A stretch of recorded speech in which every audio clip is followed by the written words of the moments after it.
All right, and welcome back to Illini Drive. It is Wednesday. I'm here. Nathan's here. Alex is here. And filling in for Tommy Polson because he's being a good student and getting ready for a test. Isaac Trotter's in the studio today. Isaac, hello. Hello. Good to be back with the Monday, Wednesday crew. Yeah, recurring guests now. And, gee, I do not know what we're going to talk about, guys. Jake, do you smell that? It smells like something's cooking. Smells like something's cooking. Smells like Io DeSumo's cooking Woo! right now. Or at least he's been cooking for a while.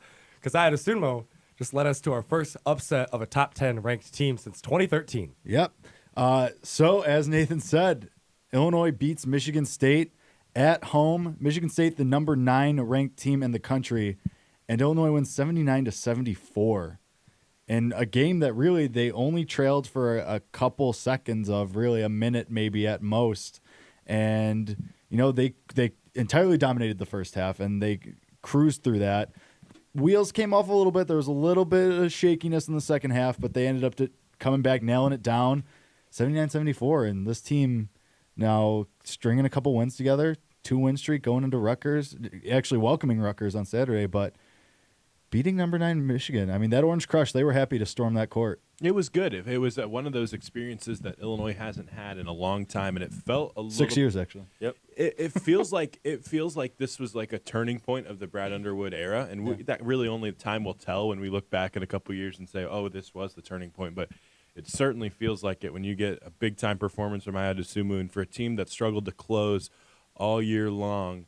For Michigan State, the number 9 team in the country, to go on a 22-3 run, and Io DeSumo to have the be able to the confidence to step up and knock down not 1 3 but 2 huge threes in back-to-back possessions to give you a win in front of your home crowd. Like, that was awesome. Feel good for the staff. You feel good for the players, and that's a win that Illinois can really parlay into the future because you got an interesting schedule here coming up, and we'll probably break this down later in the show, but there's a really good chance for Illinois to get 8 or 9 Big Ten wins. And, you know, just 5 weeks ago, we were talking about Illinois getting beat by Florida Atlantic at home. And for everything to change in, 38 days, 39 days, it's pretty remarkable. Yeah, I mean, it's incredible. Like you said, 5 weeks ago, 6 weeks ago, we were talking about, you know, can we still believe in the direction of this team? Can we still believe in what Brad Underwood's building? And you know, the last 2 weeks alone, last 3 weeks have told us it looks like the answer is yes. Because, you know, you started with that win against Minnesota, and then, you know, that was a good win because they were 13-3 at the time. You weren't sure how the matchups would play, and I think on this show we were saying, oh, you know, that might be a bad matchup for Illinois. They could lose that game. They win that game. Then they beat number 13 Maryland, and now they beat number 9 Michigan State. And it just looks like things are finally coming together. And, I mean, let's talk about him. The star of the night, Io DeSumo, 33 minutes, 24 points, 2 rebounds, 2 assists, 3 steals, including 2 huge threes at the end to put Illinois back up on top and give them the lead that they wouldn't give back up, seal the win for him. He was unbelievable. I mean, I think it was his best game of the year. Probably, I mean, it's easy to say that because of the 2 clutch threes, but I say easily just because of the level of competition. Yep. I loved when Dan Dockich said this isn't going to end well for the Illini, and then Io buried a 3, and and then, like you said, it was a second of those huge threes. It was just I love this because Michigan State didn't show up to begin with. They were sloppy. They, you know, clearly injury. The name escapes me right now. Josh Langford missing him. Having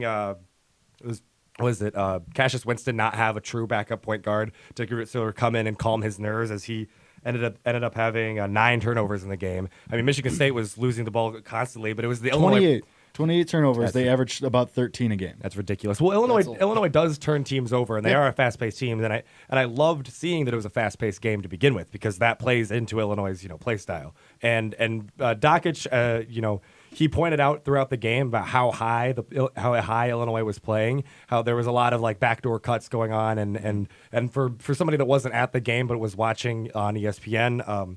Just to see, and hear that breakdown, it was just man-to-man pressure. It was giving Michigan State all you could give right from the start, and then realizing, we can do this. You're jumping out to that lead, not ever going behind in the first half. Yep. It was Michigan State making a mistake, and then another mistake, having a mistake of a first half, really, of just sloppy basketball, and Illinois being able to capitalize it, and then, they go on their run, and they look like they're coming back, and they take the lead with just over 6 minutes to go. And it starts to feel like, this feels like the Illinois big games that we have seen where they compete, and then they fall apart at the end, and you feel, so helpless. But, not today. Ayo DeSumo was sick of moral victories. Yeah. He's sick of dropping 23 points against Michigan and losing by 10. He was done with it. And so, for a kid who's 19 years old, for a freshman, he plays with such poise. And we talk about those 2 big threes, but I thought his find to Andres Feliz late in the second half with 1 second left on the shot clock, and Feliz is able to put it in, count the bucket, and the foul, goes to the free throw line, hits the free throw to tie the game. That was a huge play, too. And what Ayo has done so far this year is in the biggest games, in the biggest stages, he steps up. Whether that's 20 points against Maryland at Madison Square Garden, 23 points against Michigan earlier this year, 20 points on the road at Indiana, in a place that Illinois hasn't won there in decades, it feels like. Illinois never plays well there.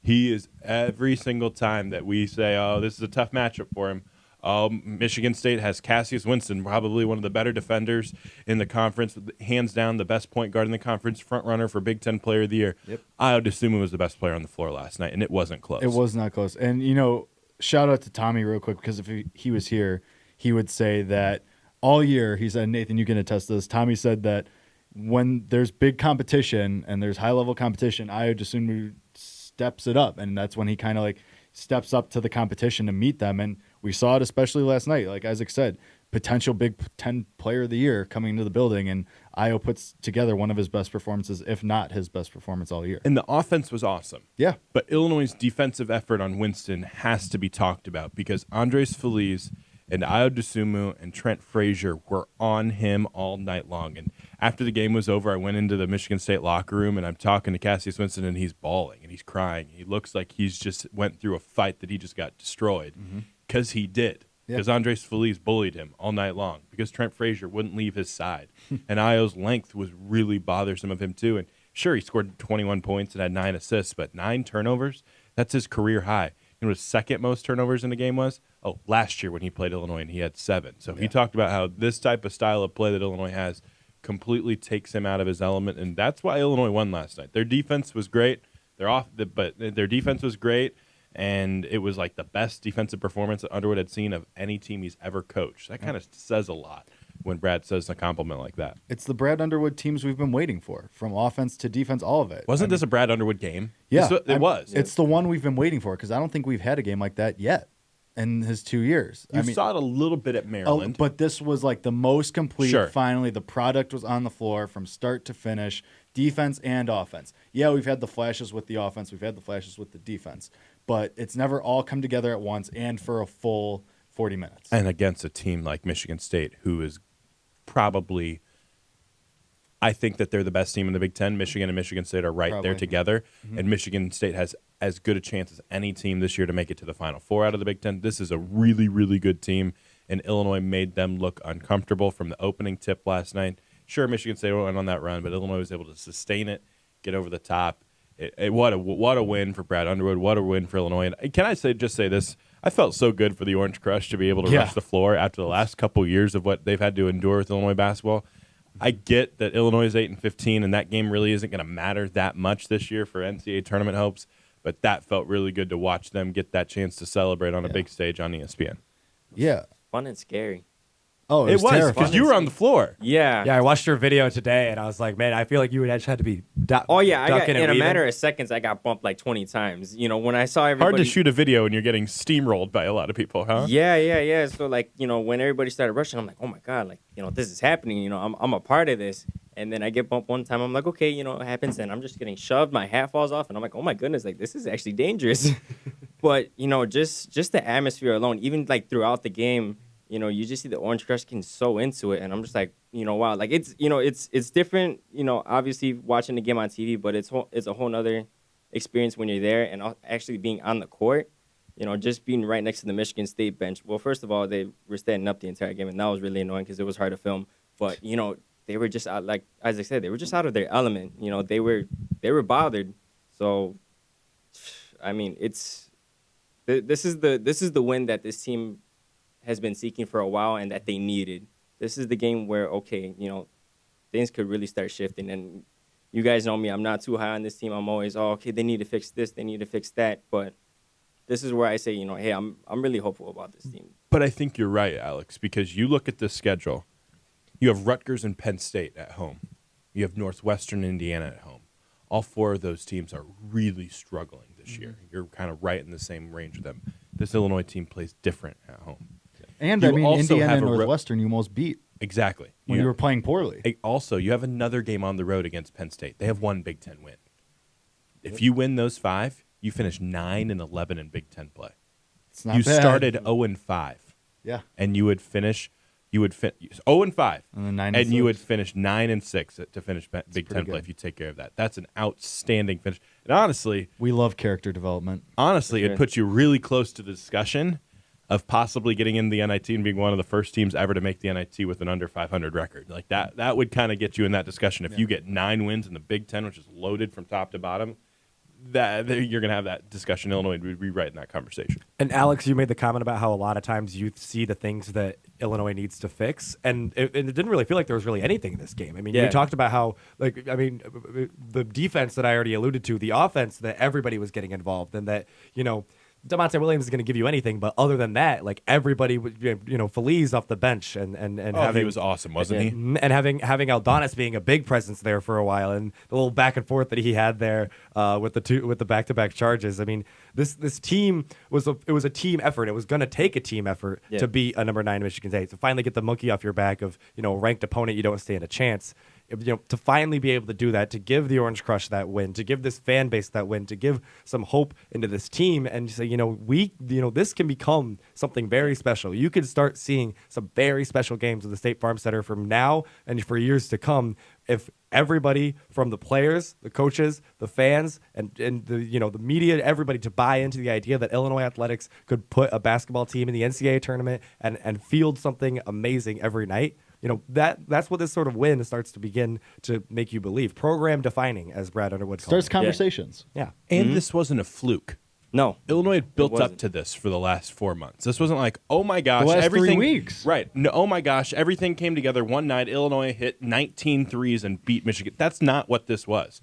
Illinois went and dunked all over Michigan State. Yeah. They punked them. They took them off the floor. Illinois had more dunks probably last night than they had in the last 2 years They combined. had 5 dunks last night. Yeah. That hadn't Nuts. happened in a game in like maybe 10 years. Like that That's just nuts. hasn't It happened might here. be more than the last 3 years combined. Then And look at they weren't like easy dunk. Like Io had the steal and the easy dunk.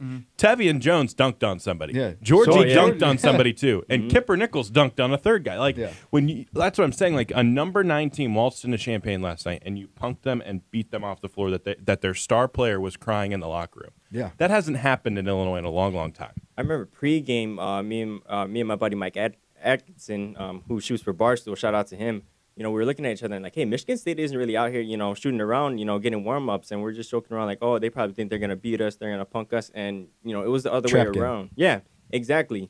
But to see, I think what's, for me, my biggest takeaway about this game is just the culmination of when this team puts everything together and everybody plays the way they're supposed to play, they can beat any team in the nation, and they just showed it right now. And they can also lose to every team in the nation. Yes, that's true. Like Unfortunately, Isaac, we've like seen you that. had brought up at the press conference that this team this exact team did lose to Florida Atlantic at the at State Farm Center. But when everything comes together, this team is, well, I wouldn't say as good as any team, but can beat any team. They're dangerous. They Yeah. can run with anybody when everything's clicking. They can run with anybody, and you could see it. I mean, last night I think was the most determined I've seen an Illinois team.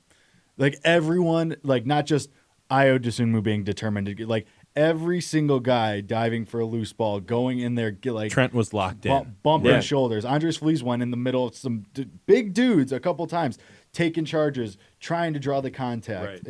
I mean, going for loose balls. Kipper Nichols. Yeah. For all his struggles of not being able to finish at the rim, had a strong take to the rim and finished through contact. I think Kipper Nichols had a strong game. It didn't really show up in the box score. Right. He only had 1 rebound and 4 points, a couple assists, but I thought he had a strong game. I thought same He was thing. hustling. Loose balls, hustle Yeah. plays. Like same thing goes for DeMonte Williams. Didn't really show up in the box score, but hustle plays, loose balls. Like and that's what brings me back to my original point that was the most locked in and determined I've seen an Illinois team in a long time. Yeah. And when you are a program like Illinois and you have an opportunity like yesterday's was, it would have been a big missed opportunity if Iowa doesn't make those 2 threes, and you kind of let Michigan State slip away with it, and you didn't let that happen. And that's why we're having the conversations today. That's why you look at the schedule, you go, gosh, there's not a game that I look at the schedule the rest of the way where I go, Illinois, there's no chance for Illinois to win. Counting out. You know what I mean? Like that type of win, when you beat a number 9 team in the country, we can have these conversations.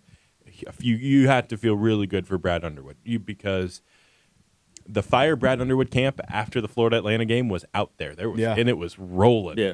Now, not so much. And things have changed. That's kind of why it's good to let the process play out, because I think you have a really special nucleus, and then you're adding Antoine January, and you're adding a 7'2", 315-pound Kofi Coker into the mix here. Like, you're adding some big-time talent to the mix that can kind of take you from the bottom of the Big Ten to a possible Sweet 16 team, because that's kind of where your roster's at next near year. the top, Yeah. Yeah, absolutely. Isaac, you touched on. I mean, let's talk about it though. You know, this team did start to fall apart a little bit about halfway through the second half, which we've seen over and over. 8 minutes without a field goal this season. Yeah, that 22-5 run that you talked about, and I was sitting up in the media nest with Gavin Good and Eli Schuster, and you know, me and Gavin especially, like, we looked at each other and we're like, all right, here we go. Like, they're going to rip everyone's heart out. They built up a big lead because at one point they were up by what, 13? 14, yeah. And, you know, it started to go down, and then it's 6. And then, you know, Illinois is not hitting shots. They can't buy a basket. Then Michigan State misses a dunk, and it ricochets right out to Winston, who knocks down a 3 with the basket still shaking. Right. Like, and that so was like, you're like, oh, okay. Me and Gavin looked at each other and we said, okay, like, this is one of those probably where it nights. happens. Like, this is where Illinois loses it. This is where everything falls apart.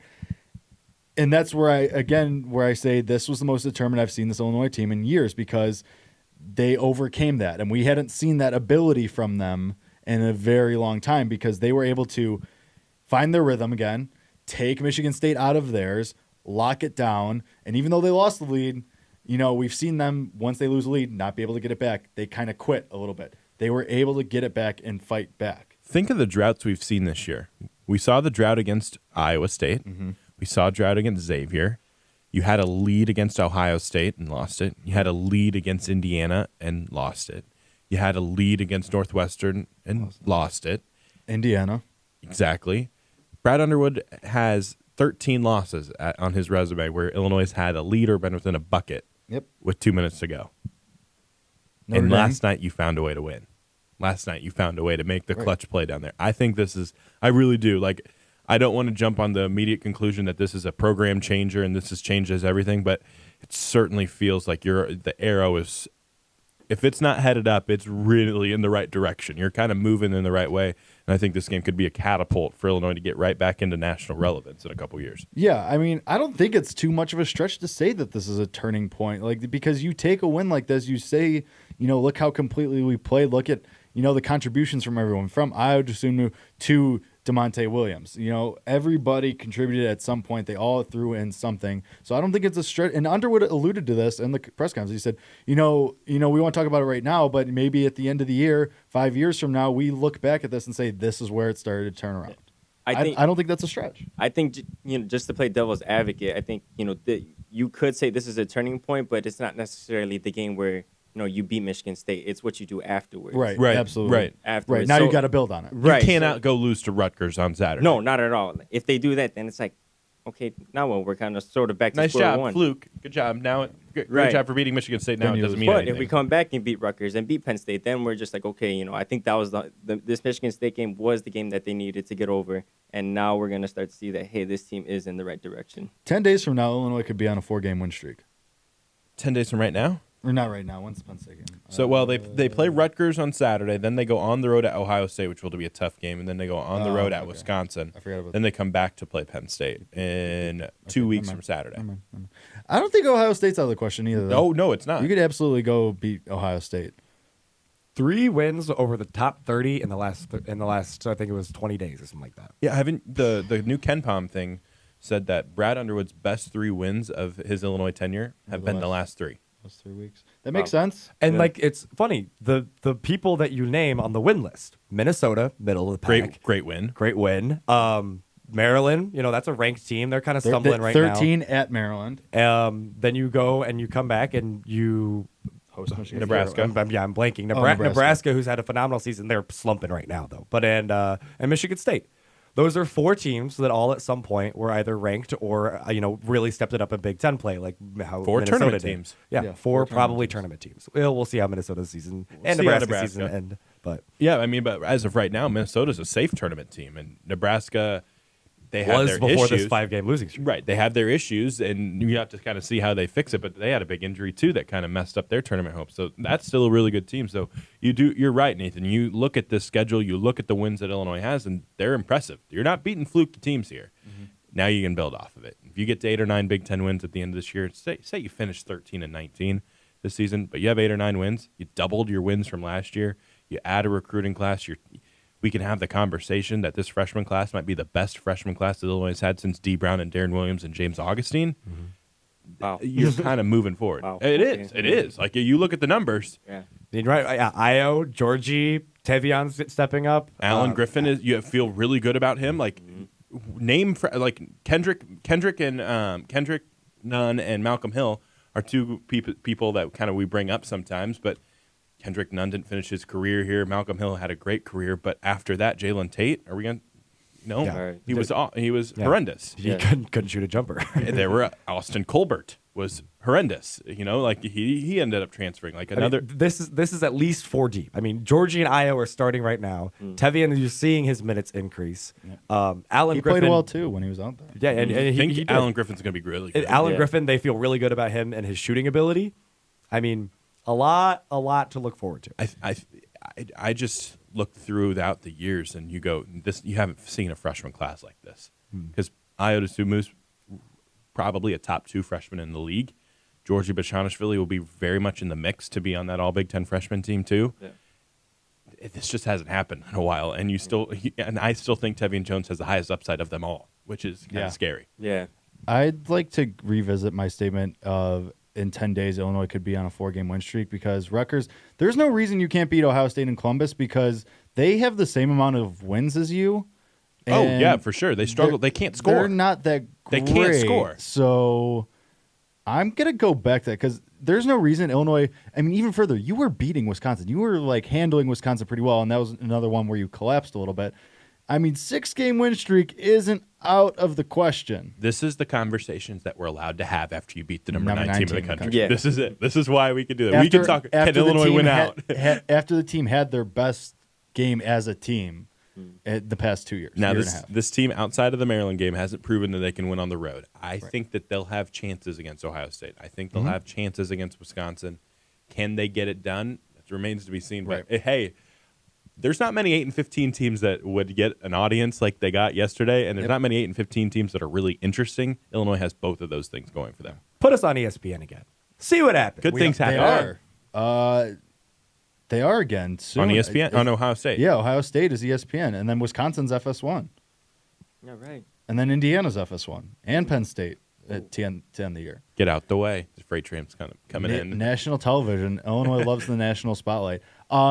I want to talk real quick before we go to break about Georgie because he really low-key had a very good game. Oh, he was awesome. He was awesome, especially in the second half when it seemed like nobody else was really doing anything. He was going right at Nick Ward, who's a big guy. And Who is the best big in the Big Ten after Ethan Happ? And so Georgie was kind of handling him. I mean, Ward, he's kind of dealing with being banged up a little bit, but Georgie isn't the biggest guy. Nick Ward's pretty big. And, he's a big dude, and Georgie was just putting the moves on him. He thoroughly outplayed him. Moves on He him. thoroughly outplayed him. Nick Ward had 1 rebound. Yeah. That hasn't happened all season He averages long. 8 a Yeah. game. Georgie was great. They talked about on the broadcast. They talked about Georgie's footwork. They were talking about how Nick Ward, obviously he's a bigger guy, but he was beating him with his footwork. And then the amount of times that Illinois jumped in front of a defender, and then right there, I'm open, right under the basket, and they were able to get those lay-ins. It was clean offense. It wasn't the struggling to find our way inside, and then maybe hoping that Trent can jack something up or going up against the trees and seeing if one of your guards can find a way to get the lay-in to work over top of another guy that's 4 or 5 inches taller than him. It was smooth. It was controlled. Michigan State responded in the second second half with halftime adjustments that really messed up the Illinois half-court offense, and it started to look like that slump that you talked about that usually turns the game against the Fighting Illini. But then there was adjustments made on Underwood's part, and I think it was a super well coached game by Brad Underwood too. Absolutely. You could talk about wanting to see other players, as we have a lot of the season, about giving freshmen minutes. But then last night, it was like, I'm going to give the guys who are feeling it minutes because we're going to pull this thing off. And Feliz is feeling it. DeMonte's not. All right, Feliz is going to get more minutes than him. Kipper's playing some good wing defense and giving us something on offense. All right, I'm going to get him in there. Io's balling. Io and Georgia are balling. I'm going to give him 32+ minutes. It was a lot of fun to watch because everyone was contributing across the board, and it wasn't just an Io Trent dominated game or a random Kipper or Andres Feliz game. Brad Underwood outcoached Tom Izzo. Yeah, that's crazy. Yeah. I don't think that's a hot take. He outcoached him from the tip to the end. No, I mean, because you saw Izzo get frazzled early, especially with the turnovers. It gets frazzled when your team turns it over 24 times. That's especially with the turnovers. But he had no counter for it offensively. None. He did a couple different things. Michigan State's awesome. They're the number 9 team in the country. There's a reason why that they're a Final Four contender.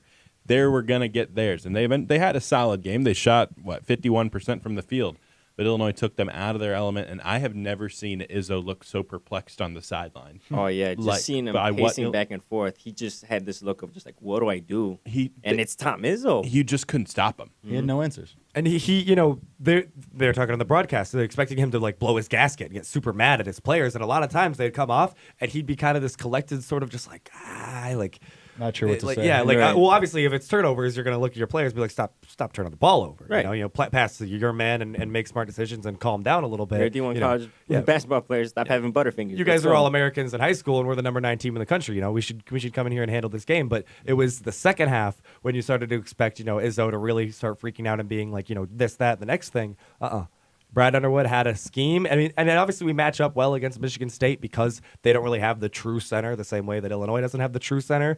Ward off the bench in this game, but it was nice. It was so nice the whole way through. It felt right in the beginning. Just a satisfying win. It was a great night. It was a great night for Illinois basketball. When the stars align, it's something else with this team. It's something else. Yeah, I mean, when it comes together, it really comes together for them. But I think we've talked about it. I think we exhausted everything. Illinois wins 79-74 over the 9th-ranked Spartans. They pull it off. Orange Crush storms the court. But we'll talk about some other stuff when we come back. We're going to take our first break right now. Got to talk some NBA, some MLB, a couple rule changes coming with the MLB potentially, some big ones. But we're going to talk about all that and more, so stick with us. We'll be right back after this break.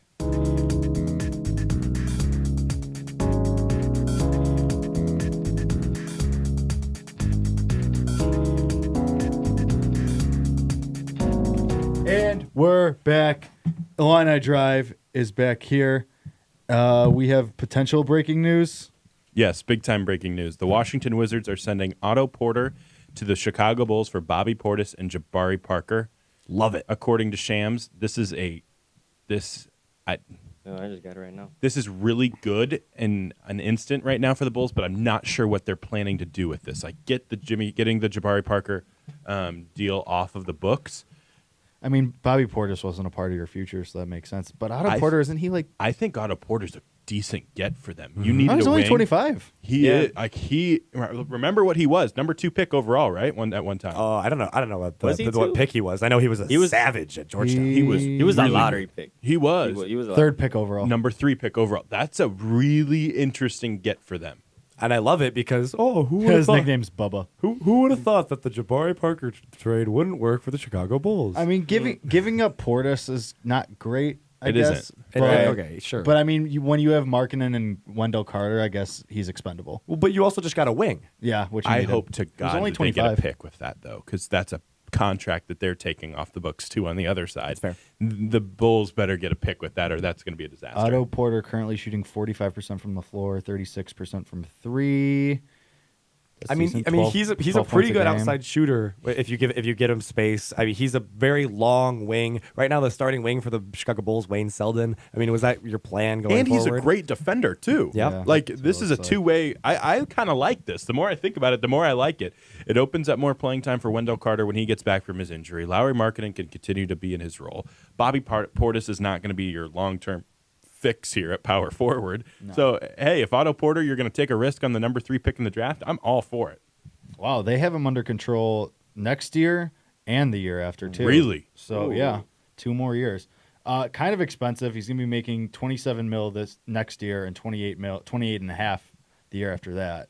But I mean, NBA teams can spend money like nothing, so that makes sense. And the what is it?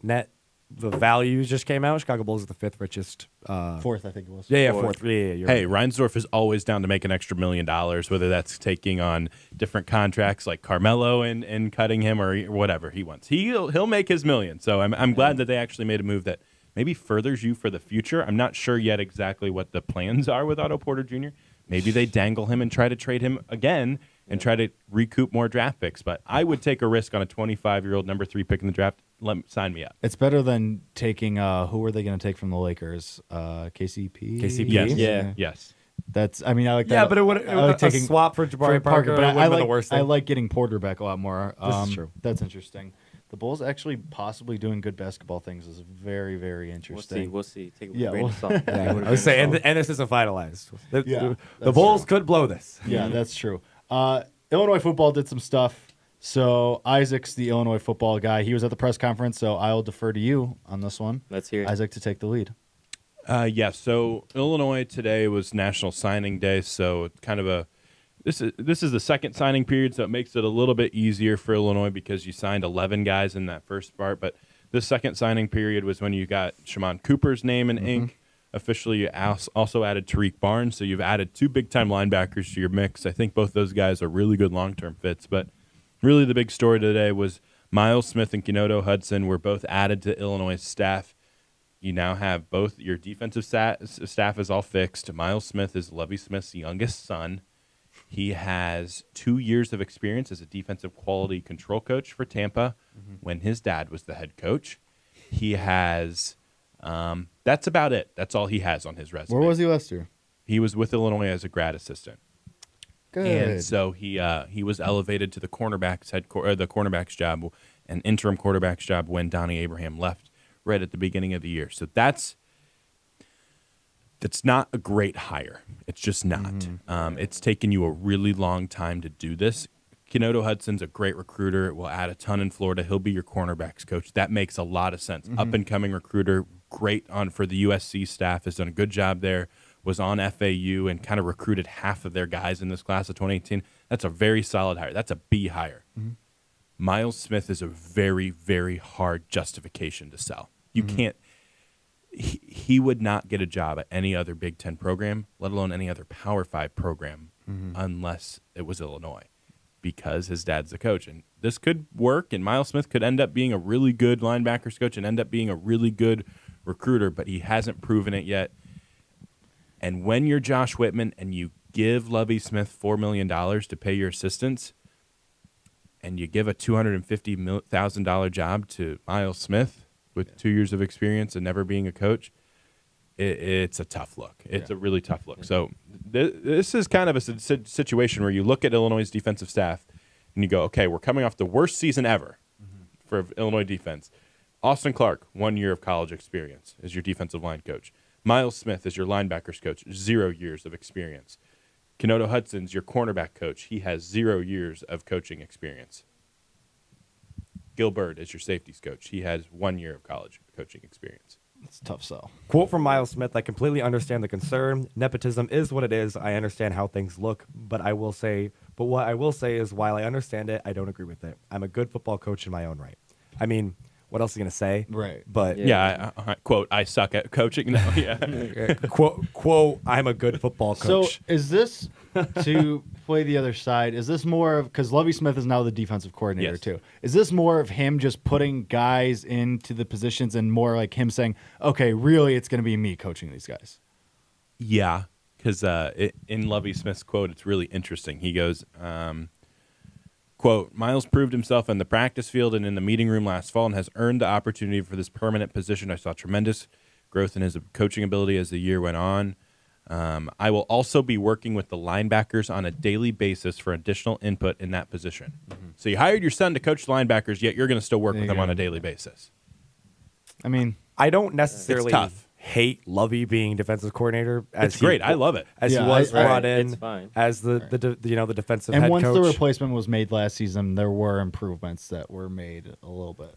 But also, don't get too comfortable as that defensive coordinator because Rod Smith's done some really special things with the offense, and if I mean I don't think I see that crazy thing happening of what is that, a demotion instead of a promotion, demoted to just defensive coordinator. But Right.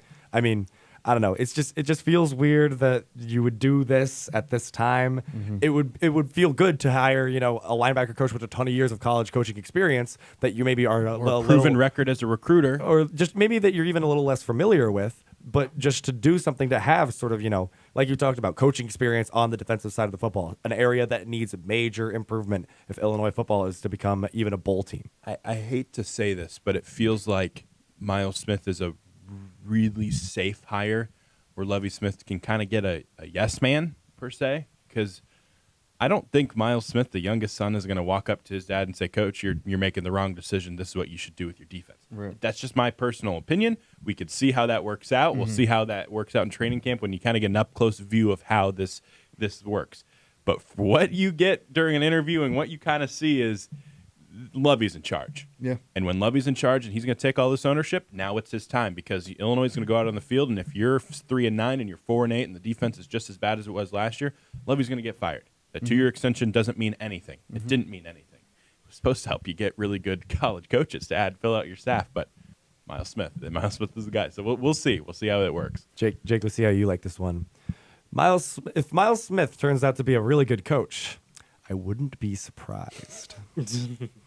You see, We're bringing that one back. Yeah. I'm gonna keep that all. Bringing semester. that one back from Monday. I'm gonna keep that all semester. Every just the most lukewarm take I can possibly make on any big decision. I mean, If Tobias Harris doesn't work out in Philly, I wouldn't be surprised. I mean, just to the last point on Illinois football, I hope it works out. But I Sure. mean, like Isaac said, it's a little bit of a move where you kind of look at it sideways a little bit because it looks a little funky at first. But I mean, I hope we're wrong. I hope it works out.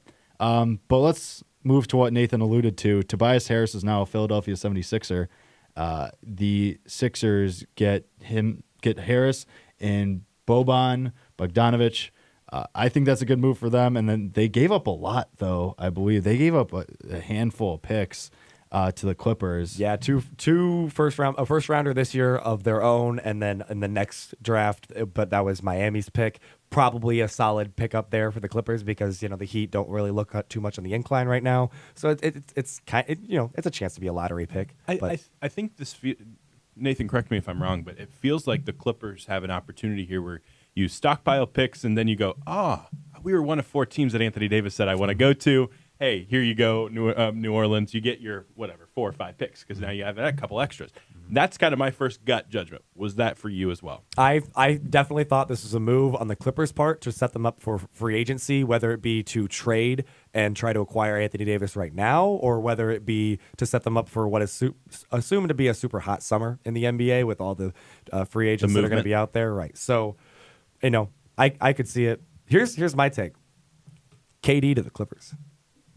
No, KD to the Knicks. Yeah, was no, I know. small, No. But said and done. KD to the Knicks, that's a for sure thing. But let's, he talked about how, he can play in LeBron's shadow. So he's not going to go to the Lakers. Mm-hmm. But let's say, he enjoys life on the West Coast, being in California, and Decides that he wants to play with Shea Gilgeous-Alexander instead of Steph Curry. Done. yeah, I'm just saying. I think he wants to play with Kevin Knox instead in New York. Kyrie. I don't think Kyrie happens. Oh, what do you think of? What do you think of that? I haven't actually talked about this with you. I know you're a big NBA guy. What do you think of that situation? I'm a slightly big NBA guy. I was gonna say I wasn't really that big on the NBA until this most recent season. I have a buddy of mine. He's actually abroad this semester. Shout out Peter. he got me into the NBA. What do I think of it? I think Kyrie stays in Boston. Okay. I think that he took the responsibility of having his own team, and Right. obviously he had a sad phone call to LeBron where he's like, "This is hard. I miss you. Yeah, I miss playing with This is arguably the hard. greatest player of Leadership all is time. hard. Leadership is hard. Gordon Hayward isn't working out." Gordon Hayward is not working out there, by the way. That is not working. But I still think the Celtics are in a position that they can field an Eastern Conference champion team pretty much every season. I mean they have young talent. Jason Tatum isn't what he was necessarily last season, and Gordon Hayward Brown. isn't what we expected. Jaylen Brown's kind of just like, geez, Jaylen Brown. How much longer is Horford there? There are pieces that you question, but I think the Celtics still have a lottery pick. Don't they have some this crazy upcoming- picks still? Don't they still have a Kings They have the pick? Brooklyn pick. Brooklyn. They still have from the Paul Pierce trade. Paul Pierce, Kevin Jeez. Garnett They trade. got- That's still happening. My They word. fleeced the Nets. Oh my Granted, lord. the Nets are solid. They are solid. The Nets are a playoff basketball team. Because D'Angelo Russell, Magic Johnson trades him away, but D'Angelo Russell turns into a really good player. And they get Karis LeVert back after the All-Star He's break, so and I good. love Karis LeVert. He's so good. I mean, but let's be I honest, think- Danny Ainge could easily still put that pick with Jaylen Brown or someone and get back into the top 5. Yeah. Well, yeah. I look at this NBA and I feel like everything's going to be decided by two things. One, do the Knicks get the number 1 pick in the draft? Mm-hmm. 2, do the Celtics make the NBA Finals? Because you're right, I don't think Kyrie leaves if they make the NBA Finals. They get bounced in the second round, Kyrie's gone. You think so? Oh, yeah. That's kind of where I feel. And so there's so many moving pieces of this that won't really start moving until those two things happen. If the Knicks, Okay, go Knicks ahead. get the number 1 pick in the draft, that's a great sell for them. They still have Zion. good assets there. And they could get Zion and add AD to the mix. Hypothetical: Celtics lose a 7-game series in the Eastern Conference Finals. Yes, to Again. the Raptors, right? To the Bucks. Okay, to the Bucks. He's gone. Okay. I really do. I think he has to get the NBA Finals. I think Kyrie stays. I'd agree with the bounce in the second round. Right. Conference semis, gotta go. But I think if you have a very competitive series that you were that close to the NBA Finals, I could maybe see it. I don't know. I think Kyrie's got to own up though. I think he's got to ante up and say, you know what, like I'll stay here in one of the most historic franchises in the NBA and try to be the guy that brings recruits here. And because if you just keep moving, you're just always going to be that guy that's moving around, and It you're could never go really either way going with to. a conference What's up? appearance. It could go either way with a conference appearance, I would say. Yeah. Yeah, it really It's a toss-up. It really just depends on what Boston wants to do with Anthony Davis too, because I've read a couple reports from Chris Mannix, who's a heck of a reporter. You can see him on First Take, First Things First all the time on FS1. But he covers the Celtics tight, and they say that Danny Ainge ain't even talking about offering a guy like Jason Tatum to the Pelicans. Like that's just off the table right there. That's not being touched. But what we've seen with the Pelicans and their basically wanting to take their entire Lakers roster for a trade for Anthony Davis, they're gonna want him and they're gonna want Tatum. So if they trade Tatum and they go get Anthony Davis, then I see Kyrie will stay around and try to keep AD and keep him there for that year. Kind of do what Russell Westbrook did with Paul George, stick Recruit with him. him, recruit him for the entire year. And hey, he might say he wants to go to the Lakers, but hey, after a year in Oklahoma City, he decides to sign a long-term extension. Sure. Are the Sixers a top 3 team in the East now? Oh, Yo, absolutely. Top 2? Yes. Yes. Top team. No. Maybe. They're close. Who's still top Raptors? Celtics. Ooh, So I still Celtics? think the Celtics are the best team. interesting. I thought you were going to say Raptors for sure. I like the Raptors. I'm in on the Bucks.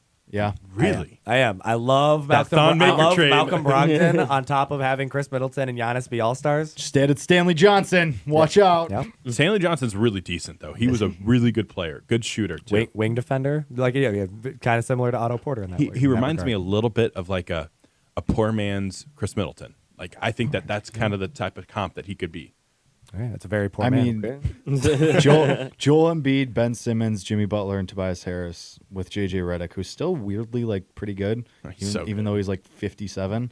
JJ Redick is like the Aaron Kraft on Ohio State. A really never good leaves. shooting. He's Aaron Just still there. always there. Still Robbie there. Hummel at Purdue, Jawan Johnson at Purdue. Not just that, he's that guard that's still there that occasionally people are freaking out and they're all of a sudden the other team's on a 7-0 run. He's like, okay, no, I'm gonna bring the ball up the court. We're gonna freaking calm down, and I'm gonna run a play that gets me an open shot behind the arc.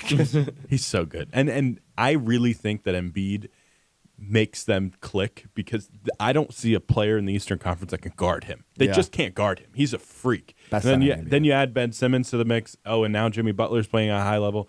Tobias Harris, just because he plays with the Clippers and plays on the West Coast and you never get to watch him play, he's averaging 21 and 7 this year. He's a great 21 player. and 8. Yeah. He's a great player. He's People like a sleep on potential him. all-star snub. Yeah. Yeah. People The only sleep problem on with him. the Sixers is they have to re-sign Butler and Harris now. They will. this summer. They will. They have a lot of money They have. open, right? They will. They'll Yeah, get him. I figured. And they don't have to mess with Markel Fultz, hopefully.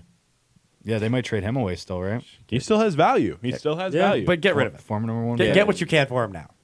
Yeah. don't While let this you play can. out any longer. It's still his shoulder, right? He's still dealing with that. Yeah, this shooting Yeah. motion. Forgot now. how to they shoot can free blame throws. the shoulder. I'm completely convinced it's all mental. Yips.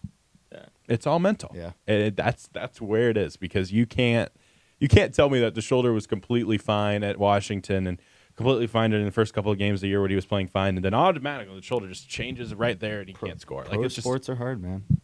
Pro sports are hard. here you go. Markel Fultz and I will change lives, and we'll just switch for maybe a year or two, and we'll see if my mental issue will come up or if I can play. Just kidding. You want to run a rapid fire? Know your enemy. Yes, Sure. always. All right.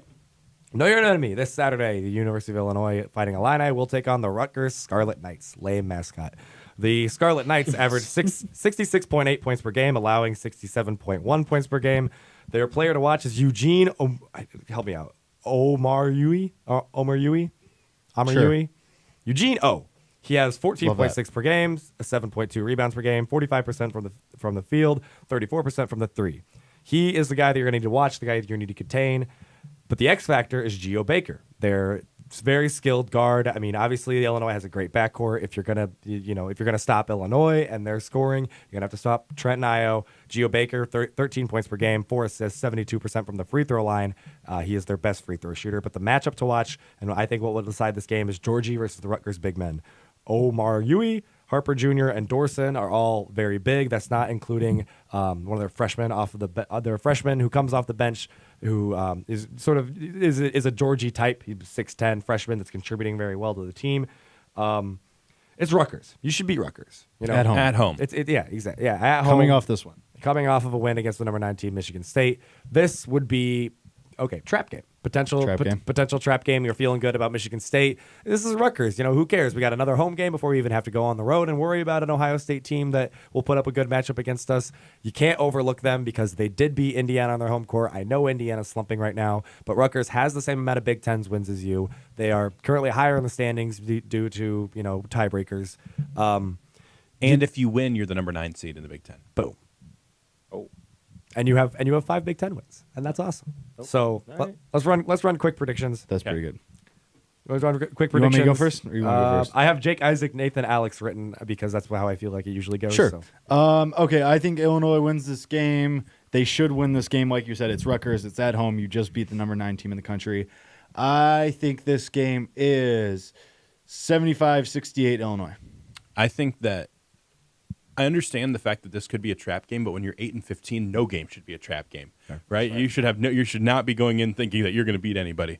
I think Illinois comes out and still plays with an edge. They play different at home. Illinois' pressure is something Rutgers hasn't seen all season long. If Illinois can turn over Michigan State, they'll be able to turn over Rutgers. I think Illinois wins.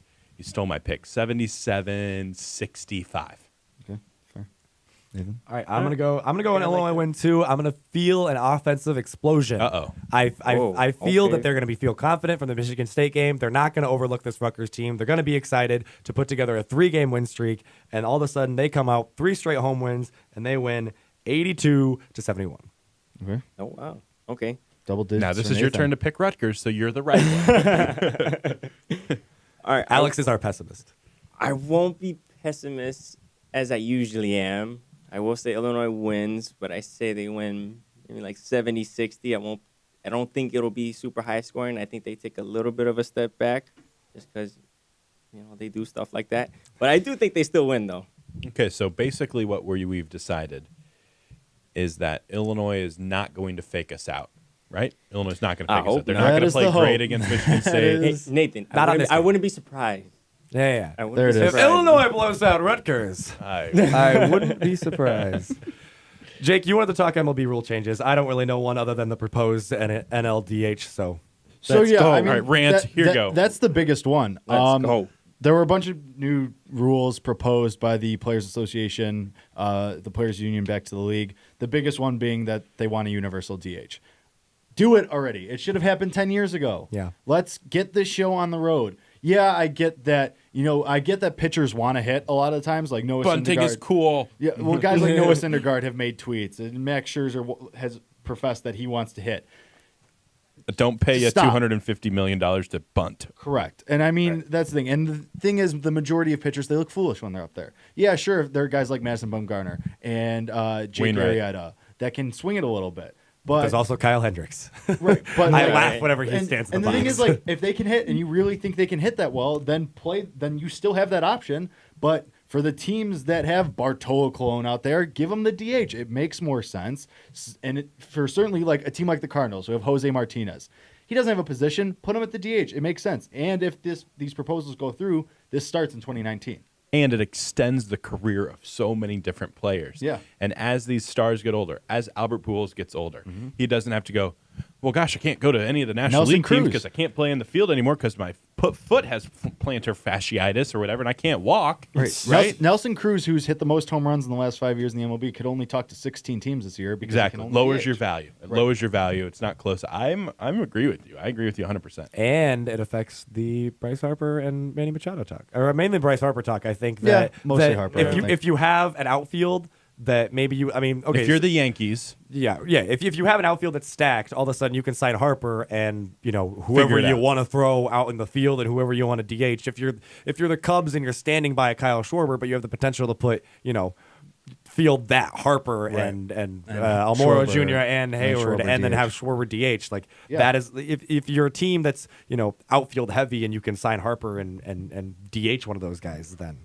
Right. It makes so much more sense. It needs to let's get the show on the road. It's going to happen sooner rather than later. Let's stop pushing it off. one final trade. Houston, Cleveland, and Sacramento are completing a three-way deal that will send Iman Shumpert to the Rockets, league sources tell ESPN, according to Woj. Great move. League breaker right there. Really good move. you like Iman Shumpert? Iman Shumpert's having an awesome season for the Kings this year. Awesome. Finally got awesome out of season. Cleveland? Yeah. The moment he leaves LeBron, everything gets good again. I'm dead serious. I'll say he was dope with the Knicks. He was great. Right. He was pretty good with them. Last thing, just to circle back to the MLB, the only other there's some roster proposals, stuff like that. The other thing is that a pitcher must face at least 3 batters before they get replaced. Milwaukee Brewers. So that takes the team like the Brewers who did that in the playoffs, or they That was a CS, wasn't it? started the National League Championship Series against the Dodgers.